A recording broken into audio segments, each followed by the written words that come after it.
Hello students, in this video I Abhay Kumar going to discuss a very important topic which is Cauchy-Riemann equations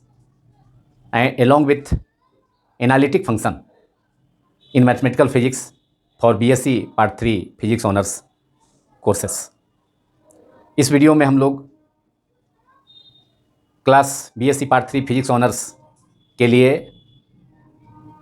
mathematical physics का एक बहुत ही important topic को discuss करने जा रहे हैं जिसका नाम है कॉची राइमन डिफरेंशियल इक्वेशंस तथा उसके साथ एनालिटिक फंक्शन को भी डिफाइन किया जाएगा। First of all, analytic function, any function let f under bracket z fz is said to be analytic at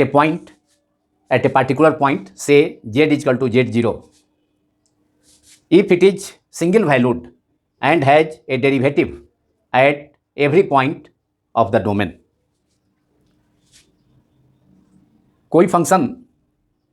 suppose किया जाए fz कोई फंक्शन है तो उसे एनालिटिक कहा जाएगा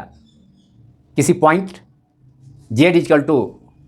z डैश पर z0 पर z is equal to z0 पर यदि वह फंक्शन सिंगल वैल्यूड हो, मतलब जिसका केवल एक मान हो, तथा उस डोमेन में, उस क्षेत्र में उसके प्रत्येक पॉइंट पर, उस डोमेन के प्रत्येक पॉइंट पर डिफरेंशिएबल हो, मतलब उसका डेरिवेटिव, फंक्शन का डेरिवेटिव डोमेन के एवरी पॉइंट पर अगर हो, डेरिवेटिव कितना हो जाएगा, d of f Z is equal to f dash z, d by d z of f Z is equal to f dash z. First derivative हुआ। अगर डबल डिफ्रेंसिएशन होगा तो दो dash f double dash z symbol से उसे denote करेंगे। तो analytic function को हमने डिफाइन किया। अब सपोज किया जाए कि कोई फंक्शन एनालिटिक फंक्शन है F Z, Z is equal to किसी point Z is equal to z0 पर। इसका अर्थ हुआ कि उस फंक्शन एफ जेड का डेरिवेटिव होगा, मतलब वह फंक्शन डिफरेंशिएबल होगा inside at every point inside some small circle about Z is equal to z0। तो point Z is equal to z0 के अराउंड कोई स्मॉल अगर सर्किल है तो उस सर्किल में उस फंक्शन का, मतलब उस सर्किल में जो भी पॉइंट होगा, उस सर्किल के एवरी पॉइंट पर वह फंक्शन डिफरेंशिएबल होना चाहिए, उसका डेरिवेटिव होना चाहिए। सपोज किया जाए एक सर्किल है, क्लोज सर्किट, ये सी है, और इसके अंदर एक और सर्किल ले लिया जाए और यहाँ पर कोई पॉइंट ले लिया जाए जो कि पॉइंट क्या है, जेड इजकल टू z0 है। ये point Z is equal to z0 है। तो इस सर्किल के अंदर if the function is analytic at z is equal to z0, this means f z, function F z has a derivative that is F dash z at every point inside some small circle about z is equal to z0। तो z is equal to z0 के round, यहाँ बीच centre पर कोई point लिया गया z is equal to z0, तो इसके round जो एक स्मॉल सर्किल हो गया और यह सर्किल एक और क्लोज सर्किल के अंदर है। तो इस स्मॉल सर्किल के अंदर जितने भी पॉइंट्स होंगे उन सभी पॉइंट्स पर वह फंक्शन क्या होगा, उस फंक्शन का डेरिवेटिव होना चाहिए, मतलब वह फंक्शन डिफरेंशिएबल होना चाहिए। तो उस फंक्शन को एनालिटिक फंक्शन कहा जाता है। So function F z is said to be analytic function at any point Z is equal to z0 which encloses a small circle, and inside this circle at every point of which the function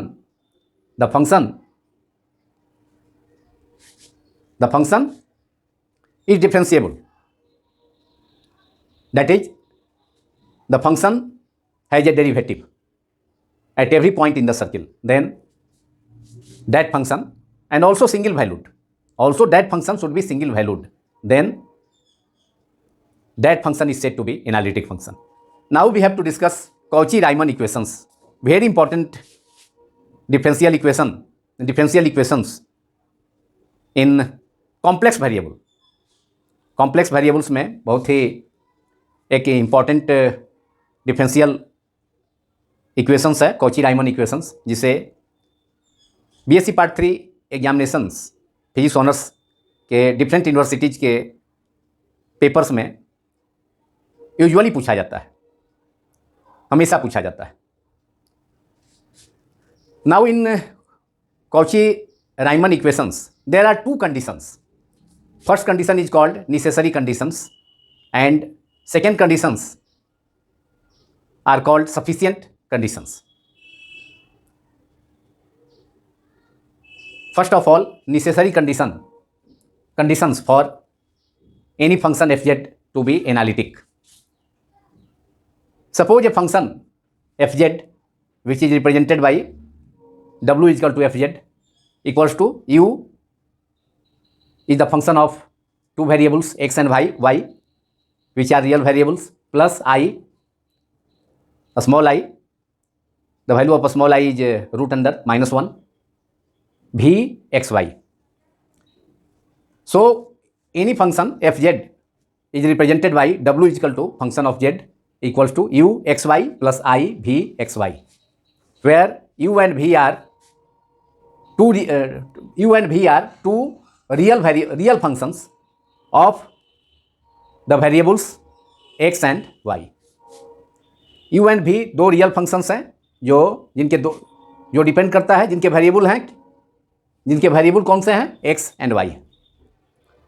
So if w is equal to fz is equal to u xy plus I v xy is analytic function in a domain, then in that domain del u upon del x is equal to del v upon del y, or ux is equal to vy and del v upon del x is equal to minus del u upon del y, that is vx is equal to minus uy. Then these equations are called Cauchy-Riemann equations. If any function which is represented by w is equal to fz is equal to u function of x and y plus I v depends on two variables x and y also is analytic function in a domain, then in that domain these two conditions should be fulfilled, that is del u upon del x is equal to del v upon del y and del v upon del x is equal to minus del u upon del y, and these equations are called Cauchy-Riemann equations. Now we have to prove this equation, that is, and these equations represent the necessary conditions for any function F z to be analytic. किसी function F z होने के analytic function होने के लिए, जिसे हम लोगों ने शुरू में ही उसको डिस्कस किया एनालिटिक फंक्शन को, तो उसके लिए नेसेसरी कंडीशन है कि फंक्शन एफ जेड एनालिटिक होगा. तो suppose the function F Z which is represented by W equal to F Z is equal to U x Y plus I भी x Y, since we have already taken W equal to function F Z equals to U x Y plus I भी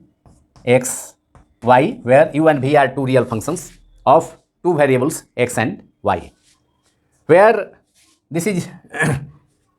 suppose this is equation number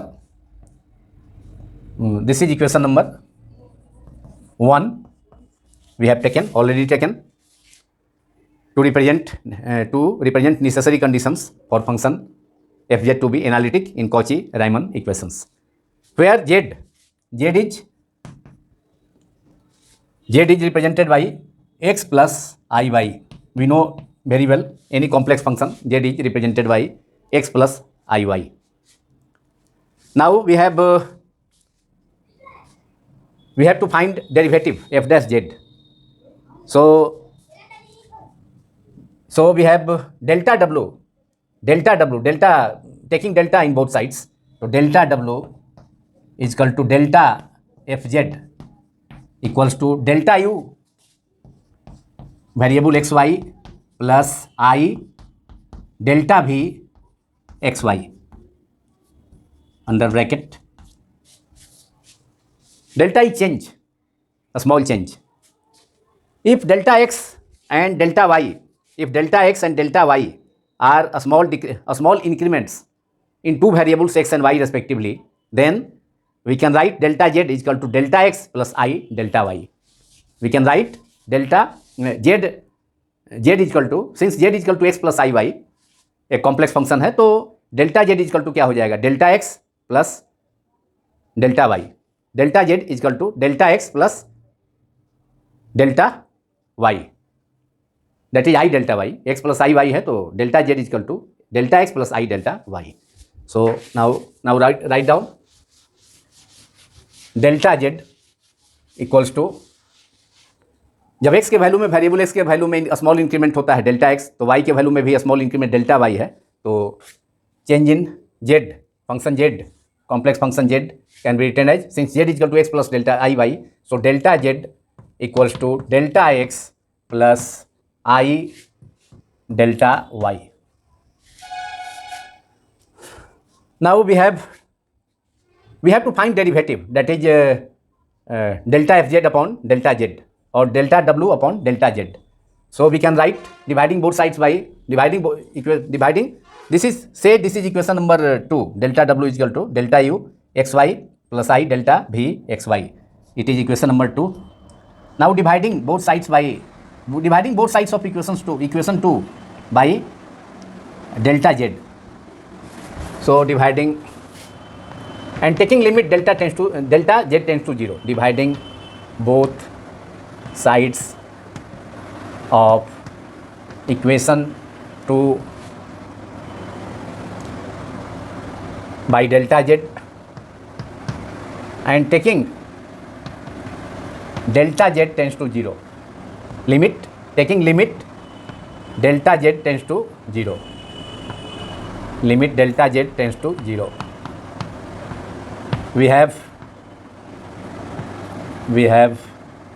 we get delta w upon delta z, limit delta z tends to 0, and this can be written as delta fz upon delta z, limit delta z tends to 0. तो left hand side क्या हो जाएगा, f dash, ये हो जाएगा f dash z हो जाएगा, limit, क्योंकि we know that limit delta x tends to 0, delta y by delta x is equal to dy by dx. And in right hand side is delta u function of xy plus I delta v xy. So in delta y we can write limit delta z tends to 0 means delta x, since delta z is equal to delta x plus I delta y, so delta x also tends to 0, limit, and delta y also tends to 0. In place of delta z tends to 0 we can write delta z tends to 0, delta y tends to 0, and delta it is delta u function of xy plus I delta v xy upon delta Z. Delta जैसे divide करना था, left hand side क्या हो जाएगा, left hand side हो जाएगा limit delta z tends to 0, delta w by delta Z is equal to limit delta, या इसको लिख सकते हैं क्योंकि w is equal to F z है, तो limit delta z tends to 0, delta f z upon delta z, and this is F dash z, first derivative हो गया एफ डैश जेड. LHS को लिखा जा सकता है एफ डैश जेड, क्योंकि फंक्शन को एनालिटिक होने के लिए, फंक्शन एफ जेड को एनालिटिक होने के लिए about point Z is equal to z 0, तो उसके डोमेन में एवरी पॉइंट पर उसका डेरिवेटिव होना चाहिए, that is F dash Z obtain होना चाहिए. तो now delta U we can write, तो left hand side is F dash Z और राइट हैंड साइड यू को, डेल्टा यू को लिखा जा सकता है that is change in U, and delta V that is change in the function V. So we can write X के long change होगा, U delta you को लिख सकते हैं u x plus delta x minus u x. Delta u x Y को लिखा जा सकता है u x plus delta x, u x plus delta x Y minus u x Y, minus u x y, and first term में क्या होगा u x plus delta x y comma Y minus u x y. यहाँ तो जो first function है u and v are two functions depend on two variables x and y. तो delta u क्या है, चेंज है यू में। तो अगर एक्स में इंक्रीमेंट डेल्टा एक्स होता है तो वाई में इंक्रीमेंट कितना है, डेल्टा वाई है। तो डेल्टा यू को हम लोग लिख सकते हैं एक्स वाई को you x plus delta x comma Y minus change है तो डिफरेंस लेना होगा जो इनिशियल वैल्यू है फंक्शन का यू एक्स वाई, और LHS में एफ डैश जेड है और लिमिट क्या लेना है, limit delta X right hand side में लिमिट क्या लेना है, delta x tends to zero और delta Y tends to zero because delta Z is equal to delta x plus I delta Y. और सेकेंड टर्म क्या है, माइनस आई डेल्टा भी x Y. इसको भी रिप्रेजेंट कर सकते हैं, डेल्टा भी एक्स वाई को कैसे कर सकते हैं, V x plus delta x comma Y minus भी x Y. So we have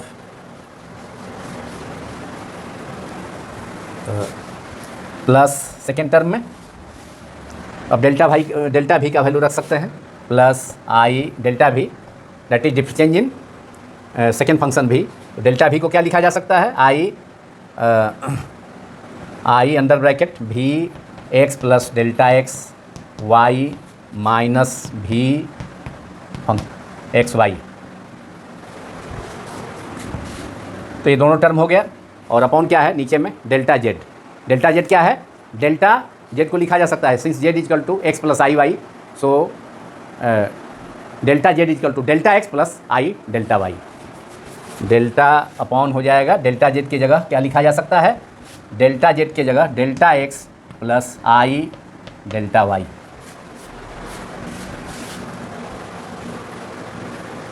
और limit delta x tends to zero and also delta Y also tends to zero. Limit जो हमने लिखा है limit delta x tends to zero delta and limit फिर again delta Y tends to zero. और this is equation number 3, this is equation number 3 in Roman. Now let F dash delta Z, now let delta Z is purely real, so we have to take delta Y tends to zero. जो भी imaginary term है आई वाला term है, तो जहाँ जहाँ आई वाला term है उसको क्या करेंगे, जहाँ जहाँ आई वाला टर्म है उसको क्या करेंगे, जहाँ डेल्टा वाई प्रेजेंट है मतलब आई का कोफिशिएंट उसको क्या करेंगे, delta Y tends to zero करेंगे। तो now take delta x equal to, now take delta y delta z to be completely wholly real, so delta Y tends to zero. तब केवल डेल्टा एक्स वाला term रहेगा इसमें, इस term में, इस इक्वेशन में, जो कि होली रियल होगा। तो if delta z to be wholly completely wholly real कब होगा, तो delta y taking delta y limit delta y take delta Y tends to zero, in that case taking delta Y tends to zero. तो first second term के denominator में delta y है, ये क्या हो जाएगा, इसको छोड़ देंगे, इस टर्म को छोड़ देंगे, जीरो कर देंगे, तो डिनोमिनेटर में क्या बचेगा, केवल डेल्टा एक्स बचेगा। सो वी हैव, और इमेजनरी जहाँ टर्म है यहाँ पर आई वाला टर्म है, तो आई वाला टर्म में क्या हो जाएगा, अब हमें क्या मिलेगा यहाँ पर, delta Y tends to zero किए हैं, delta Y tends to zero किए हैं, तो केवल अब f dash z is equal to क्या हो जाएगा, u x plus delta x x plus delta x, और नीचे में जहाँ delta Y tends to zero किए हैं तो वो खत्म हो जाएगा। So we have f dash z equal to limit delta y limit delta x tends to zero, delta Y tends to zero कर ही दिए हैं, limit delta x tends to zero क्या है, ब्रैकेट के अंदर first term u x plus delta x comma y under bracket minus u x Y upon delta x, u x plus delta x Y minus u x Y upon क्या हो जाएगा, delta x अलग अलग कर दिया जाए, delta x क्योंकि delta Y tends to zero हमने ले लिया है यहाँ पर, तो डिनोमिनेटर में delta Y tends to zero माने ये टर्म केवल डेल्टा एक्स ही रहेगा, तो डिवीजन होगा डेल्टा एक्स से। अब प्लस सेकेंड टर्म में भी, सेकेंड टर्म में क्या है, आई भी x plus delta x Y minus भी एक्स वाई, और यहाँ पर भी केवल डेल्टा एक्स ही हो जाएगा डिनोमिनेटर में, दोनों मतलब जैसे फ्रैक्शन का रूल होता है तो उसी ढंग से। तो मैंने first term upon denominator plus second term upon denominator, तो आई सेकेंड टर्म है आई भी x plus delta x Y minus भी x Y under bracket upon delta x, और बाहर में ब्रैकेट के बाहर limit delta x tends to 0 use किया गया है। अब यहाँ पर limit delta x tends to 0 दोनों टर्म में, मतलब ब्रैकेट के अंदर फर्स्ट टर्म में और सेकेंड टर्म दोनों में यूज किया जाए तो क्या हो जाएगा, u x plus delta x, u under bracket x plus delta x, उसके बाद क्या है, उसके बाद वाई है minus u x y, u x Y upon delta x. ये क्या हो जाएगा, ये हो जाएगा ये आपका डिफ्रेंसिएशन, जैसे limit delta x tends to 0 है ना, f x plus delta x minus f x upon delta x, तो क्या हो जाता है डेल्टा माना d y by d x हो जाता है। तो यहाँ पर delta u upon delta x हो जाएगा, और सेकेंड टर्म में भी लिमिट को यहाँ इंट्रोड्यूस करेंगे तो I limit delta J X tends to 0 भी x plus delta x Y minus भी x Y upon delta x, तो यह भी हो जाएगा आई डेल वाई आई डेल भी upon del X partial derivative. So we get finally we get F dash Z, finally we get using the differentiation using the formula for differentiation from first principle f dash z equals to first term क्या हो जाएगा, limit delta x tends to 0 u x plus delta x minus comma Y minus u x Y upon delta x, ये हो जाएगा delta u upon delta x, और second term क्या हो जाएगा, आई पहले है और उसके बाद भी limit delta x tends to 0, इस पर भी ऑपरेट कर देंगे तो limit delta x tends to 0 भी x plus delta x Y minus भी x Y upon delta x, ये क्या हो जाएगा आई del v i partial derivative partial differentiation del भी upon del x, and this is equation number 4, this is equation number 4। Equation number 3, now if delta Z another condition is, if ये कब हुआ, if delta Z is Holi real, जब delta Z totally real हो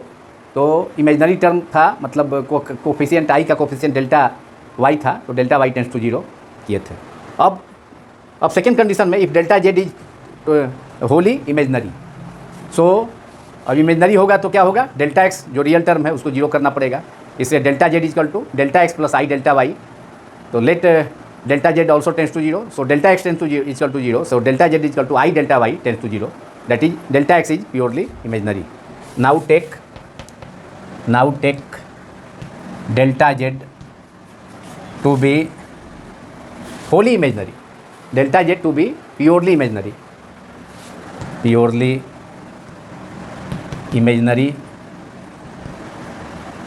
that is in that case delta x जो real term है उसको 0 करना होगा,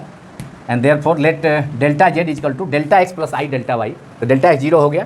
तो डेल्टा z क्या हो जाएगा, i इंटू डेल्टा वाई, चूँकि फर्स्ट टर्म डेल्टा x 0 हमने सपोज किया है, अगर डेल्टा जेड फंक्शन जो है जो चेंज है फंक्शन जेड में वह टोटली इमेजनरी है तो आई डेल्टा वाई, और ये भी टेंस टू 0 हो जाएगा। So equation 2 using this condition in equation 2 is here, so we have equation 2 reduces to f dash z is equal to, चूँकि हमने डेल्टा एक्स वाला जो टर्म है उसको क्या कर दिया है, 0 कर दिया है, तो अब हमको क्या करना होगा कि जो सेकेंड टर्म है उसमें लिमिट और डेल्टा एक्स टेंस टू 0 तो हो ही, डेल्टा एक्स की जगह 0 कर दिया है तो खाली delta Y tends to 0, delta x तो 0 कर दिया है तो delta Z is equal to i delta Y tends to 0, that is condition में अब लगाना होगा लिमिट RHS में limit delta Y tends to 0 and limit delta Y tends to 0, और सेकेंड टर्म क्या है हमारा, आई भी x plus delta x Y upon minus भी एक्स वाई, तो अब हमें क्या हो जाएगा, अब डेल्टा वाई मतलब चूँकि डेल्टा एक्स मैंने इक्वेशन 2 में क्या था, पहले डेल्टा एक्स प्लस आई डेल्टा वाई था, तो डेल्टा एक्स तो 0 सेट करना होगा इक्वेशन 2 में, तो आई डेल्टा वाई बचेगा, तो इसलिए अब हम लिख सकते हैं कितना,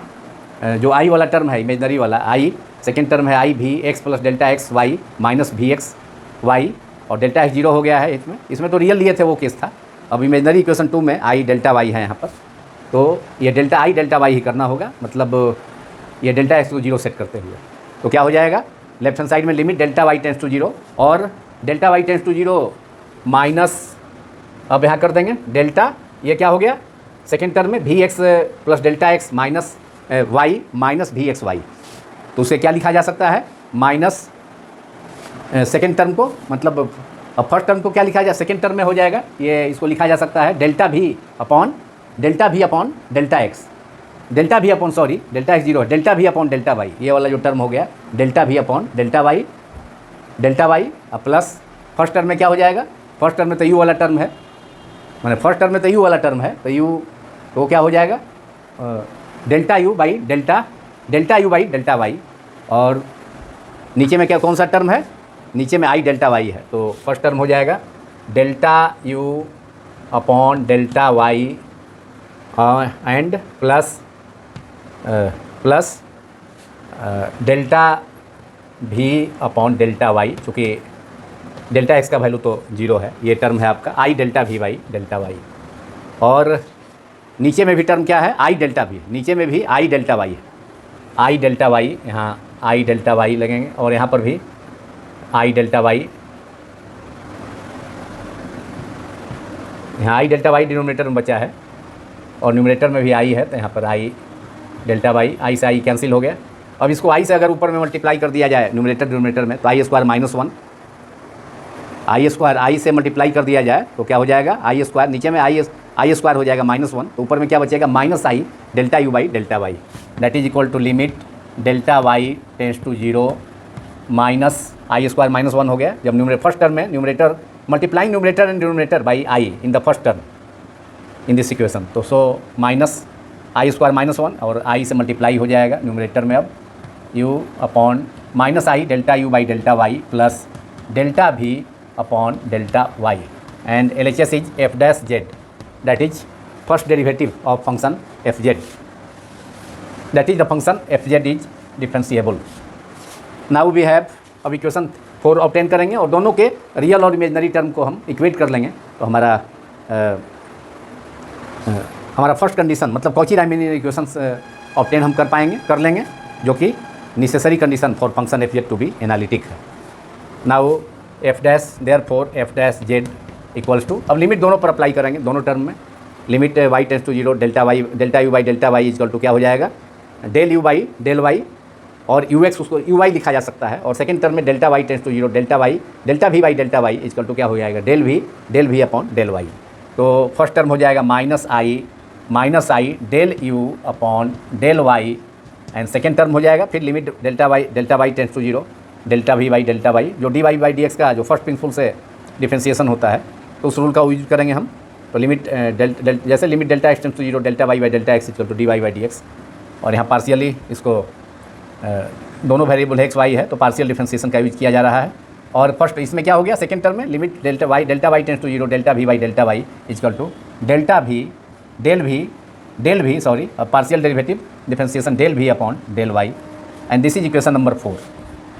दिस इज इक्वेशन नंबर 4। अब फंक्शन एफ जेड एनालिटिक है, तो मैंने एफ डैश जेड मतलब दोनों इक्वेशन को क्या होना चाहिए, आइडेंटिकल होना चाहिए। So comparing real and imaginary parts of equation 3 and equation 4, LHS तो एफ डैश जेड ही है दोनों का, फर्स्ट डेरिवेटिव है फंक्शन एफ जेड का, तो comparing real and imaginary parts of equation in RHS of equation 3 and 4, तो del u by del x real part है, और यहाँ हो जाएगा डेल भी upon del y, del u by del x equal to क्या हो जाएगा, डेल भी upon del y. So comparing equations 3 and 4, comparing the real and imaginary parts of equation 3 and 4, comparing equations 3 and 4, we get real part को real part से equate करा दें RHS में, LHS तो सेम है, एफ डैश जेड है, तो यहाँ क्या हो जाएगा, रियल पार्ट है थर्ड का delta u by delta x, और इक्वेशन नंबर 4 का रियल पार्ट क्या है, जब हमने डेल्टा जेड को होली इमेजनरी सपोज किया था, तो delta x equal to zero रखा था, और delta z equal to i delta Y tends to zero, तब इक्वेशन 4 ऑब्टेन हुआ। और जब delta Y tends to zero मतलब अगर डेल्टा जेड पूरे कम्प्लीटली रियल था, तो वहाँ पर delta Y tends to zero put करके इक्वेशन 3 ऑब्टेन किया गया था। तो comparing equation 3 and 4 that is real and imaginary parts, तो क्या हो जाएगा, इक्वेशन 3 का रियल पार्ट है del u partial derivative del u upon del x, और इसका इक्वेशन 4 का रियल पार्ट है डेल भी upon del y, and second set अब इमेजनरी पार्ट इसमें थर्ड इक्वेशन का क्या है, इक्वेशन 3 का डेल भी अपॉन डेल एक्स, तो आई का कोफिशिएंट जो इमेजनरी पार्ट है उसमें इमेजनरी नंबर आई, तो del v upon del x, okay, equals to, और इसका इमेजनरी टर्म है इसमें माइनस आई टर्म है, माइनस है, तो आई का कोफिशिएंट हो जाएगा minus del y, minus del u upon del y, and these are called Cauchy Riemann equations. यही कॉची-रायमानियन इक्वेशंस हैं। तो this equation is equation number 5। Equation number Roman में ले लिया जाए, equation 5, this is equation 3 in Roman. So these are Cauchy Riemann equations. अब del u by del x को क्या लिखा जा सकता है? यू एक्स लिखा जा सकता है, यू सफिक्स में x, del v by del y को v y, and del v by del x को क्या लिखा जा सकता है? वी एक्स, और del u by del y minus है तो माइनस यू एक्स, या इसको लिखा जा सकता है सेकेंड इक्वेशन को you x equal to minus v x, वैसा भी लिखा जा सकता है। माइनस साइड को मतलब माइनस, दोनों साइड में माइनस से मल्टीप्लाई कर दें तो u x equal to v y, and u y equal to, u y है यहाँ यू वाई है, u y equal to minus v x, u y equal to minus v x भी लिखा जा सकता है, u y equal to minus v x भी, और u y equal to minus v x. So equation 5 represent a set of two equations, that is del u by del x equal to del v upon del y, and del v upon del x equal to minus del u by del y, and these equations are known as Cauchy-Riemann differential equations for necessary conditions for the given for the function fz to be analytic. Now we have to discuss sufficient conditions for any function fz to be analytic, which is if real and imaginary parts of the function fz, real part is u and imaginary part is v, and their partial derivatives with respect to x and y, that is delta u upon delta x, delta v upon delta x, delta u upon delta y, delta v upon delta y, are continuous and satisfy the Cauchy-Riemann equations in a domain about the point z is equal to z0, then function fz is analytic, and this is called sufficient conditions. यदि function fz का real part u तथा imaginary part v अगर continuous है और उसका partial derivative भी, their partial derivatives, जैसे u का पार्शियल डेरिवेटिव x के रिस्पेक्ट में हो गया del u upon del x, v का पार्शियल डेरिवेटिव हो गया x के रिस्पेक्ट में del v upon del x, u का पार्शियल डेरिवेटिव y के रिस्पेक्ट में del u upon del y, v का पार्शियल डेरिवेटिव y के रिस्पेक्ट में del v upon del y, sorry, तो अभी कंटिन्यूअस हो, मतलब रियल फंक्शन fz का imaginary and real parts, imaginary part v है, रियल पार्ट u है, दोनों कंटिन्यूअस हो, और उनका डेरिवेटिव पार्शियल डेरिवेटिव्स भी एक्स एंड वाई के वेरिएबल्स एक्स एंड वाई के रिस्पेक्ट में कंटिन्यूअस हो, तो उस सिचुएशन में, और साथ ही कॉची-रायमानियन इक्वेशंस को भी सेटिस्फाई करता हो in a particular domain about the point z and z equal to z0, then वह फंक्शन fz जो होगा वह एनालिटिक होगा, and this is the sufficient condition. Now we have to prove this sufficient condition. So proof of this sufficient condition is we have already taken the function w is equal to fz, and delta w is delta fz equals to delta u plus, which is the function of xy, and delta u plus I delta v. यही हमने condition लिया था कि function कोई w is equal to fz है और वह उसको रिप्रेजेंट किया गया था किससे, u प्लस आई भी से. तो change in that function is delta w is equal to delta fz equal to delta u plus I delta v, और इसे लिखा जा सकता है और डिवाइड कर दिया जाए दोनों साइड में डेल्टा x से, तो डेल्टा और तो डेल्टा डब्लू upon delta x equals to delta u upon delta x, और इसे डेल्टा यू को लिखा जा सकता है एक्स और वाई, मतलब डेल्टा यू को एक्स एंड वाई के रेस्पेक्ट में इसका चेंज को रिप्रेजेंट किया जा सकता है delta u upon delta x into delta x, ऐसे भी लिखा जा सकता है डेल्टा यू को, plus delta u upon delta u upon delta y, y के रेस्पेक्ट में change into delta y, plus i, अब सेकेंड टर्म को आई, अब डेल्टा भी को एक्स के रेस्पेक्ट में चेंज, तो delta v upon delta x into delta x plus आई delta v upon delta y के रेस्पेक्ट में, अब मतलब डेल्टा वाई के रेस्पेक्ट में अब चेंज देखा जाए डेल्टा भी में, तो delta v upon delta y into delta y, delta y से डेल्टा वाई कैंसिल हो जाएगा, फिर आई डेल्टा वाई भी आ जाएगा। तो अब डेल्टा डब्लू क्या हो जाएगा, अब डिवाइड तो करना है, डेरिवेटिव लाने के लिए डिवाइड करना है डेल्टा एक्स से दोनों साइड में, तो इधर भी करेंगे हम, लेकिन पहले इसको डेल्टा एक्स वाला जो टर्म है उसको एक साथ कर लिया जाए,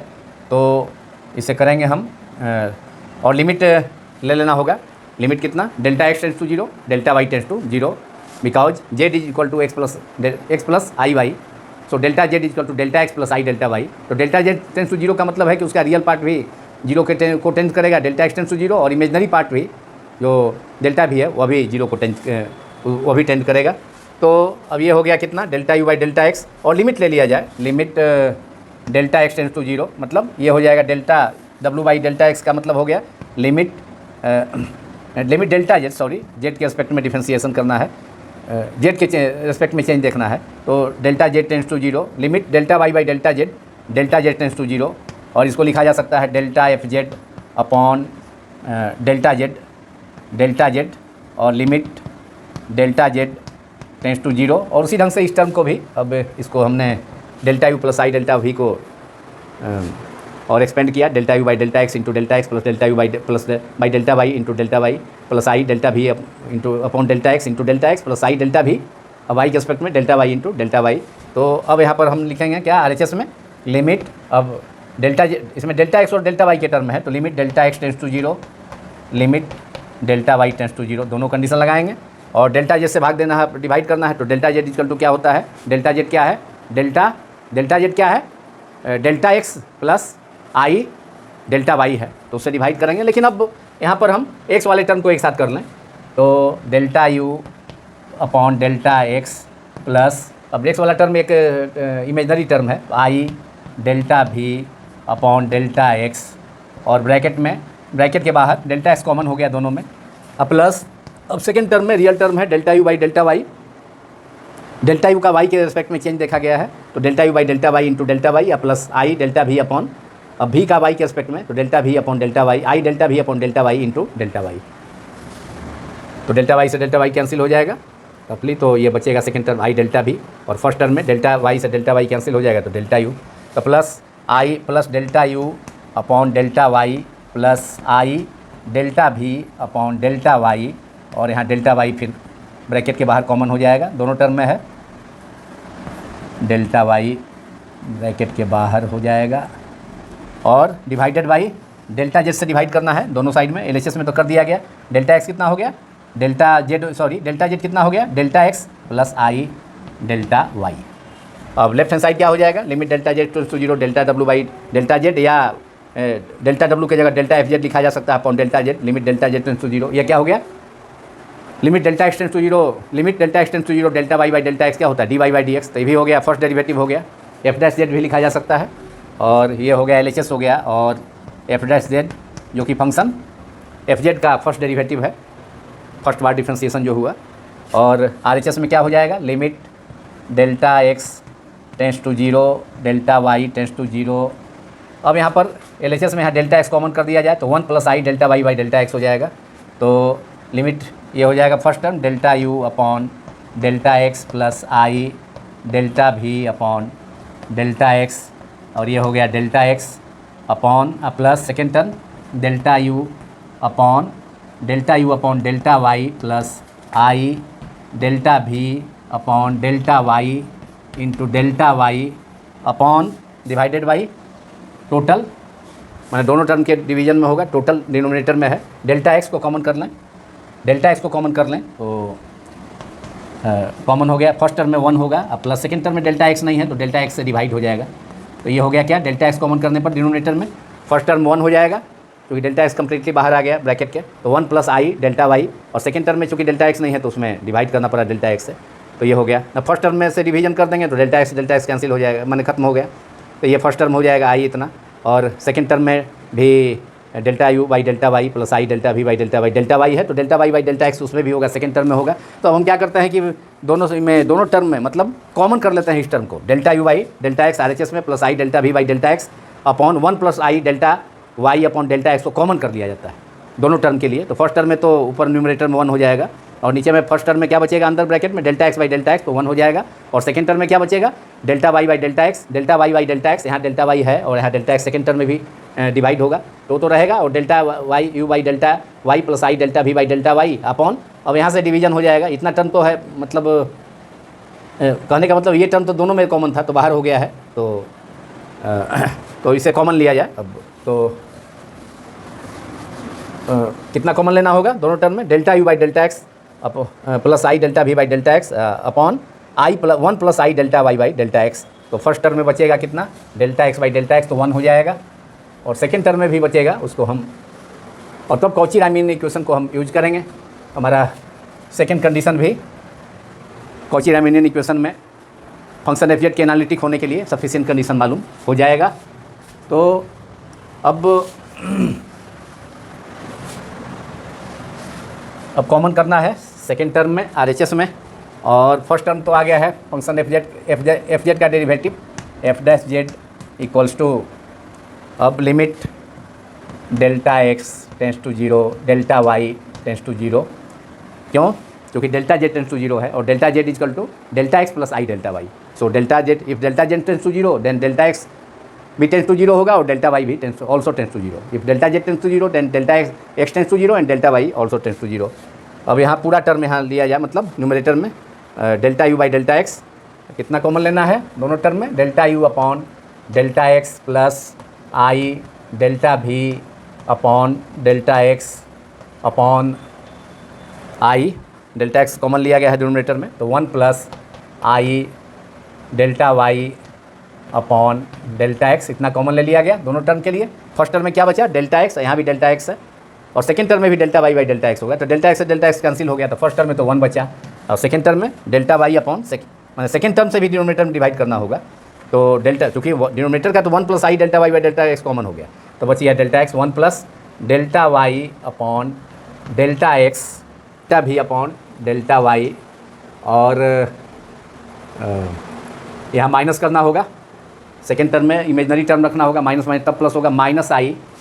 delta u upon delta y. तो यहाँ आई भी मैंने कॉमन किया गया, जिससे क्या होगा, सेकेंड टर्म में आई है ब्रैकेट के अंदर, तो इसको आई कॉमन कर लिए, तो delta v by delta y अंदर में रहेगा फर्स्ट टर्म में, और माइनस आई स्क्वायर क्या होता है, -1 होता है, फर्स्ट टर्म पॉजिटिव है delta u by delta y, तो पॉजिटिव होने से क्या होगा, पॉजिटिव होने से क्या होगा, पॉजिटिव होने से यह होगा कि वहाँ पर माइनस दे करके आई रखना पड़ेगा, तो आई इंटू आई, ब्रैकेट अगर ब्रैकेट यहाँ पर हटाएंगे तो आई इंटू आई -1, आई स्क्वायर -1, अब माइनस माइनस माइनस प्लस हो जाएगा क्योंकि फर्स्ट टर्म पॉजिटिव है, तो आई कॉमन लेने पर, दोनों टर्म में आई कॉमन लेने पर delta y by delta x तो है ही, सेकेंड टर्म में भी डेल्टा, न्यूमरेटर में सेकेंड टर्म में डेल्टा वाई है, और डिनोमिनेटर में तो डेल्टा एक्स है, दोनों टर्म मतलब दोनों टर्म में डिवाइड होगा, पूरे डिनोमिनेटर में है, और 1 plus I delta y by delta x तो बाहर ही हम कर दिए। तो अब ये क्या हो गया, डेल्टा भी अपॉन, यहाँ डेल्टा भी है ऊपर में, delta v upon delta y minus i delta u upon delta y second term में है, और फिर क्या होगा, फिर नीचे जो है चूँकि हमने कॉमन ले लिया है you delta u by delta x upon i delta v by delta x है, तो अब यहाँ पर क्या होगा, जो कि फर्स्ट टर्म में तो है लेकिन सेकेंड टर्म में नहीं है, तो इतना से डिवाइड करना होगा उस टर्म से जो हमने कॉमन लिया है, delta u by delta x plus I delta v upon delta x under bracket. अब यहाँ पर using Cauchy Riemann equations, delta v ये जो टर्म है, delta v minus upon delta y minus i delta u by delta Y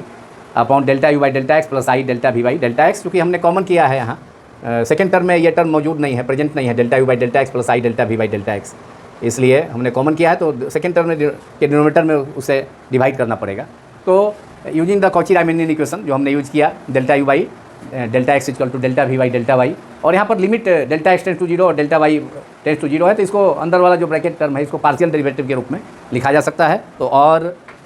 क्या हो जाएगा, और f dash z equals to limit delta x tends to zero delta Y tends to zero delta u upon delta x plus I delta v upon delta x upon 1 plus I delta y upon delta x and under bracket 1 plus I delta y by delta x, और अंदर वाले term को partial derivative के रूप में लिखा जाए delta v upon, क्योंकि दोनों कंडीशन अप्लाई है, अप्लाइड है, delta x tends to zero and delta Y tends to zero, चूँकि डेल्टा जेड ही टेंस टू जीरो और delta z equal to delta x plus delta y है, तो delta v upon delta y minus i del u by del y, delta Y tends to zero को क्या लिख सकते हैं, del u upon del Y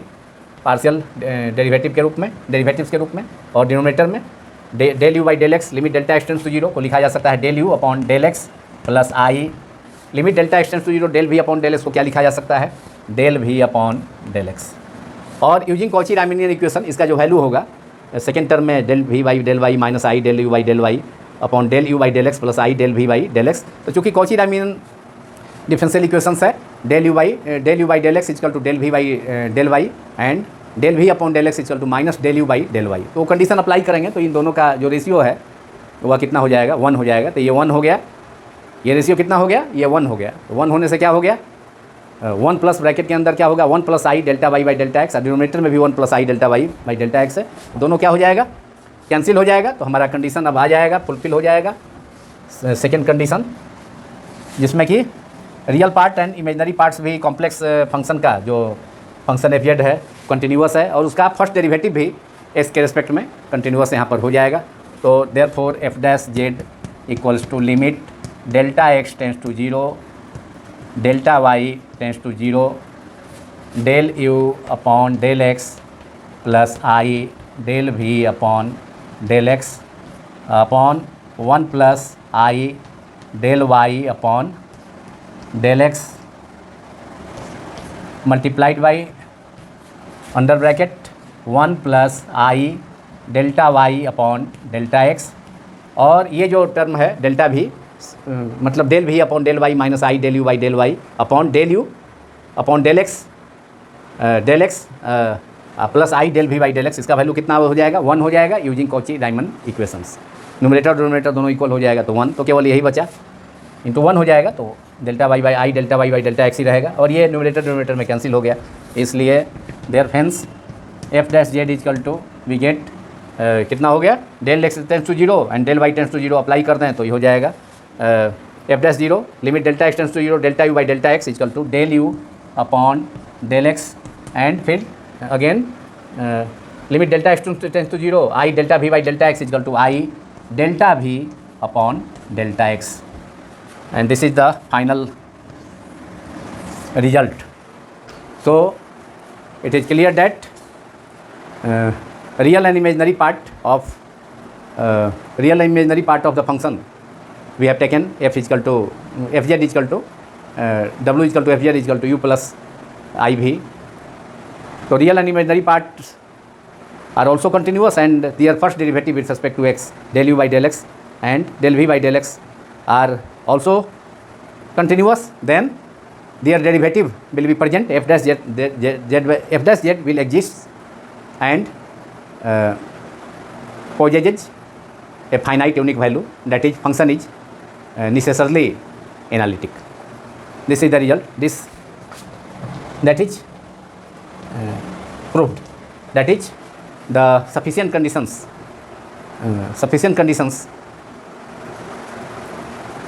are proved. Now this video is concluded.